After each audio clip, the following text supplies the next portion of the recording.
Hello, everyone. JDev has returned once again to give you exactly what you want. Of course, that'd be more of me, that amazing, beautiful backdrop that's usually behind me, giving you my thoughts, my opinions, and what I hope will be some expert analysis on a certain topic subject. Of course, with it being in November, on a Sunday night, I'm here to do my weekly Walking Dead recap/review. But before I get into that, a few things you should know. If you're not caught up with where The Walking Dead is, which they're all the way through season 10, episode 5, and tonight's episode 6 of season 10, I highly suggest that you don't watch this video because there's going to be spoilers for things that could potentially happen. So you've been warned. And another thing, I'm a fan of The Walking Dead. Obviously, if you're listening or watching this video, you're a fan of The Walking Dead. Do me a favor. Like the video, thumb it up. Share it, favorite it. Subscribe if you want to. And please leave a comment. Things you could leave a comment about. Your score of the episode. Who you thought the character of the episode was.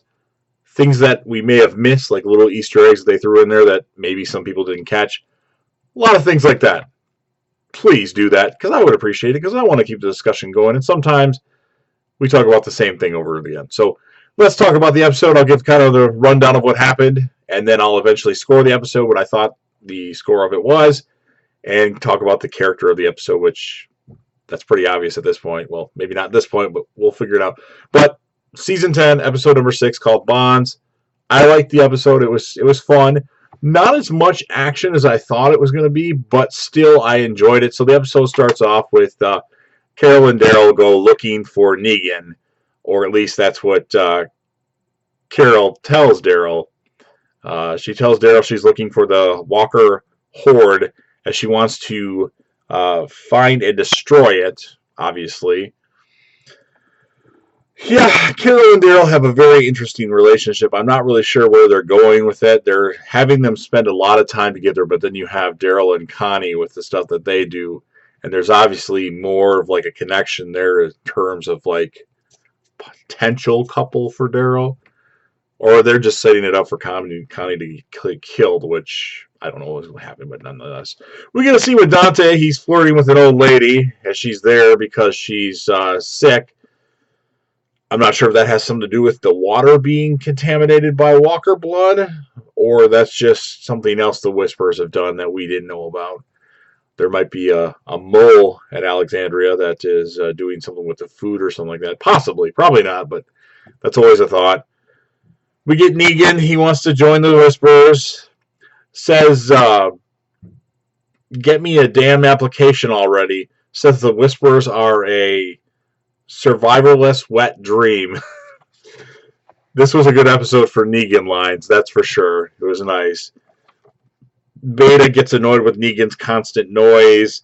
Negan tells Beta he's been locked up by their enemy, and if he takes him in to his leader, he will tell every secret to them he knows. Good stuff. There's a part actually before that where Negan says to Beta, "Cool your tits there, Jolly Green Giant." That was hilarious. So right there, fun stuff in the episode with Negan and his usual shtick that he used to do back in the day. We get a scene with Rosita and Eugene where she radios him at the hilltop. And it seems to me with that particular scene, spoiler alert, that could potentially be the last time they talk. Just seemed kind of weird, and it seemed emotional, and it seemed like Rosita kind of likes Eugene now all of a sudden. Or maybe she's just being a friend. But from what I gathered out of that particular scene, it seemed like she had more feelings for him in that. And just something tells me that might be the last conversation they have. I don't know anything as far as what's going to happen with that. I know that Rosita has signed on to do something else. I don't know how long that's going to take, how much time she has to devote to it. But, I mean, Rosita's kind of ran her course as a character, and I definitely could see her being killed off pretty shortly here. Beta tells Alpha Negan could not be trusted and wants to dispose of him. Instead, Alpha wants him to be tested by Beta. Negan wants to know how long Beta's been with Alpha. It's like a Beta with benefits situation. Do you slide your little mega on the side? Funny stuff. The whole kneeling thing has tickled the dick of many of the man over the years. Beta wants Negan to dig and dig and dig, and he kills a pig or boar or whatever it's called at one point. Eugene actually talks to somebody else on the radio that we don't know. Spoiler alert, this could be Stephanie from the Commonwealth, which is a comic book thing. Or is it the Princess? I don't even remember, one of the two. Who knows? But that I never read the comic books. I just hear another YouTube person talk about them. So I'm trying to remember exactly the words they use and the people that are there. Daryl uses the guts trick at some point because him and Carol try to get some walkers. Beta at some point tells Negan that he won't be joining the group, and then Beta kind of tricks Negan into essentially killing one of the other Whisperers, and then all the walkers come toward Negan, and Negan has to fend for himself. And more on that. Carol does catch a Whisper and hold it hostage. Eugene, still talking to that person on the radio, actually tells that person, that female, what his name is, his full name. That was good stuff. It was good Eugene thing. We find out that Negan got away from all the walkers and has his jacket and Lucille 2.0 blood all over him, and says that he's all in. Whatever you want, whatever I got, it's yours. So obviously this episode was entertaining. Not as much action as I thought it was going to be. The character of the episode is definitely Negan, with all his funny lines, especially the line that he gives Beta when he tells him, "Cool your tits there, Jolly Green Giant." That was fucking hilarious. I loved it. As far as my score of the episode, I was expecting a little bit more action, especially from what we got left with last week with Negan laying there and Beta over him. I'm going to give it a 9.1 out of 10.